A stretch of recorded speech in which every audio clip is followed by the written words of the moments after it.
The Nerlin Nerds podcast is brought to you by What Lola Wants. Go to WLWPrivateChefs.com for information to reserve top quality chef and restaurant services in the Chicagoland area. Pulpery Media presents Nerlin Nerds with your hosts, Brock and Ben. This is where we discuss the pop culture topics that interest us and those minor details that irritate us. Yeah, they got... Oh, Jesus. Did you wake up on the ice? Like, what the fuck? I'm just going to skip to the end when he murdered somebody in Woe's Hollow or whatever it was. The lake. What did they call that fucking lake? It'll come to me as we talk about it.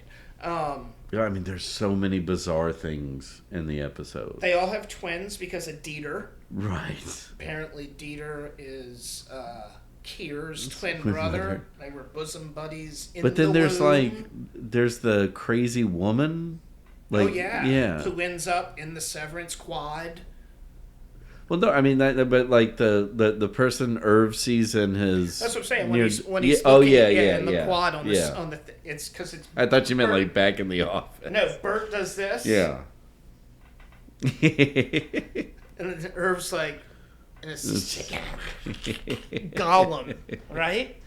I don't know. She was in the story, the first chapter of. Yeah. The appendix. Yeah, what do they call them? Something numbers. But anyways, 4. Yeah. Is the book that and it was like in a cave. What are we doing? I don't know. Like, what is going on around here? Well, go ahead. That's one of the things like I love about an episode like this is that, and again, I mean, it's very. I mean, and I just mean in basic storytelling, like harkens back to Lost, like where it was like, oh, they finally explained that, but now I have 80,000 more questions. All of the questions. And nothing seems to be cohesive anymore. No. So they just it's like. Although they set it up, like they started the episode cold open. Oh, I saw what I did there. Yeah. But they end up on the 1990s high school TV with the DVD player. Yeah. The substitute teacher. Yeah, exactly. The substitute teacher. Yeah. Okay. Lights off. Okay. Have y'all seen Braveheart? Here we go. Here's Tombstone. This is what we're talking about now. And at first I was like, oh, how's it plugged in? And then I went, what the fuck are they doing here? Right. Who gives a shit? They can remotely switch their brains off. Which they do. They do. All right, so we will talk. They had lumen-colored tents with personal heaters in them. What was it? Marshmallows are for... Oh, you texted it to me. I know. But yeah, they dumped Miss Wan. Dumps those fucking... Well,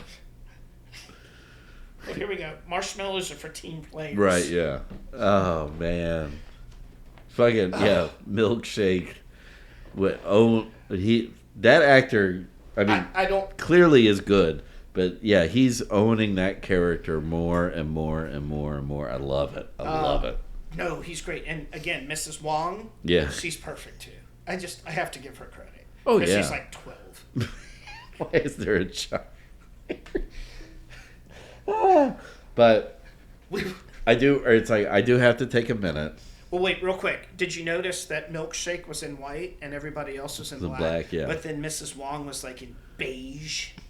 Of course, why not? Because she's not supposed to really be there. It's all about these, the black or white here. All right, go on. I love colors in the shows. It's symbolic and shit. I did notice beige. I assumed she was white because she's part of management. No, she was a completely different. You're right. Now that I think about it, camouflage. Yep. It's just be in the background. Yep. She gets the marshmallows ready. Turning various meats or delectable meats. Yes. And copious. Copious delectable meats. Oh. Yep. So I was right You were. about Helly. You were. Never said you were wrong. But No. I was giving the flip side. And you're right. And like, I mean, other people that I've talked about my theory to were like, I don't know. And of course, it's never that. It's, I don't know. But I fucking nailed it. Well done. And I'm going to say it, then it's a little creepy that they had sex because she doesn't even know this guy. Well, so that goes back to...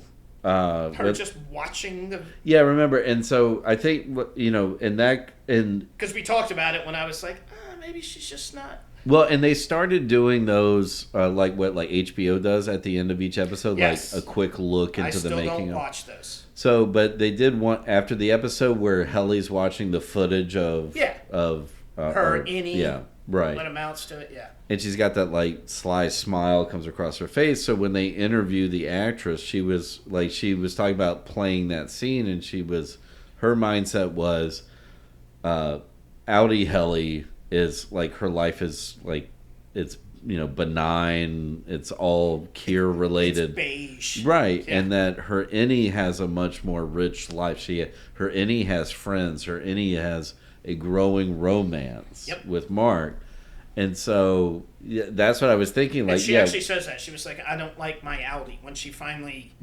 admit, and then that makes sense. And so her thing is like she wants to experience what her innie is. So she fucks him? Right. Good on them. I mean, he was giving her the googly eyes. Well, but then to subtly continue Mark's, reintegration?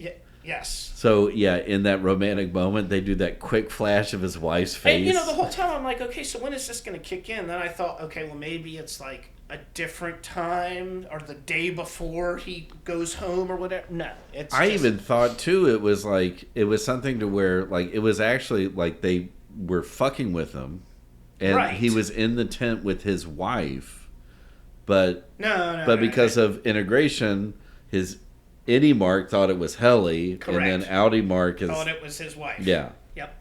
Because Audi doesn't know about Helly. Right. At all. Correct. Yeah. But Helly knows about wife, and Mark S. now knows about wife. So it's like it's a throuple. There you go. It's a throuple.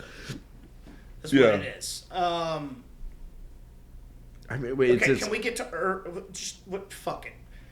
Dieter has a twin. Cool. Daryl, I love him. But can we get to Irv real quick? What do you mean? My favorite character? Yeah, but what the fuck is going to happen now?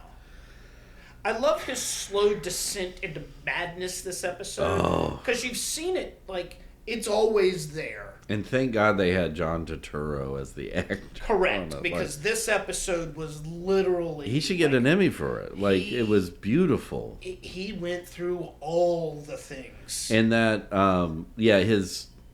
Being the big reveal when, like, before he nearly drowns Audi Helly. That's perfect. But like and going back to their campfire scene where she shit on him about Bert, and it was so. I mean, the way that whole sequence but the way that they had that final conversation, and he just goes like, "I know you're not Helly because Helly wouldn't be cruel." Yep. And you're like, "Fuck yeah, you're right." And then he's like, "No, I'm going to force the issue." Because I had confirmation once you were an asshole to me. Yeah, and I had my peyote frozen vision. He went and stayed in a yurt in the ice and almost froze to death. Right. But he was he's just picking the whole time. Okay. And I love the night gardener thing. Yeah. That's great. What was he wearing? Did he have a light? What was his name? Yeah. Yeah, was he wearing a headlamp? Yeah. Perfect. Okay. So was he wearing a fluorescent outfit so he could see? And everybody's like, "Would you just stop it, man? Stop it!" But he forced their hand.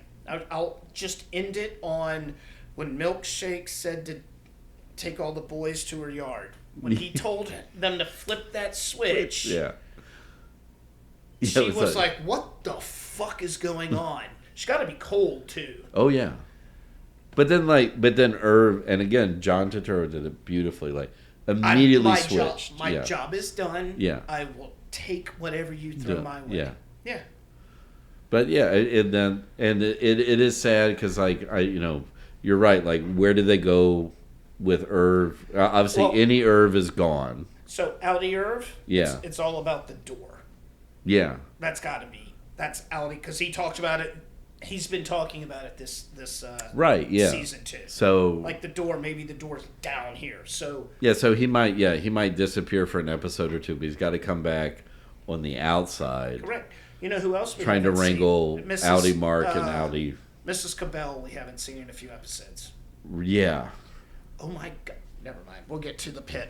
I'm not going to go into everything that I think about that, but Cabell's going to talk to Audi Irv, and shit's going to go down. So the pit has hit TikTok status, one of our favorite. Has it? Well, I sent you. I saw that. One of our favorite voice guys who does somehow he does all the Sopranos. Yeah. But it made it on there where he's like, "The show's amazing." Yeah, it really is. And we're only halfway through. If they go with the full 12-hour shift, which I believe they are, because they're treating this like a proper show. I think so. Yeah. And I don't think it's a one-season thing. I think they're going to treat it as a proper show moving forward. Well, second season could easily be the next shift. Yeah, that's and you what I'm bring saying. In a whole new cast. Right. Yeah. Yeah. Fucking genius. I've always loved and we talked about this last week, but this is really one of the best medical, and because you don't have that network TV censorship on it. Well, there's no like love interest shit, and people like. No, yeah. The reason I say that is because the wife, for when she works out, started watching Grey's Anatomy. Yeah. She's never watched it before in her entire life. I haven't seen a single episode until she started. I think I watched like 3 episodes of it. But I watch it in the background and go, man, that's gay. No. But we don't. Yeah. Well, and again, it's like doctors are emergency medicine doctors are interesting. Their job is interesting enough. You don't need to know who they're fucking. No, because you know what? They don't care who they're fucking. Yeah. These people, like, high fucking stress. Like, look, we're recording a podcast. Oh my God, someone's coming in the front door with their arm missing. Yeah, I'm impressed that you would almost think that they could do that show in like single camera, single take, just like constantly moving. But you'd have to follow one character as a thing. So you'd have to follow No, this guy. or follow him into or the one room, passes off to another one. Follow into the room, and then you follow the other one out. But for like people like you, that would make you like vomit because it would just create so much tension. Correct, because then I wouldn't know what finished with him. Like, where did he go? Yeah. Like, what is... Turn around. Look back. Yeah. Look at him! But, man, this week, when he calls in the, like the death social worker for the parents of the fentanyl kid, like, God, that was rough. That was tough. Like...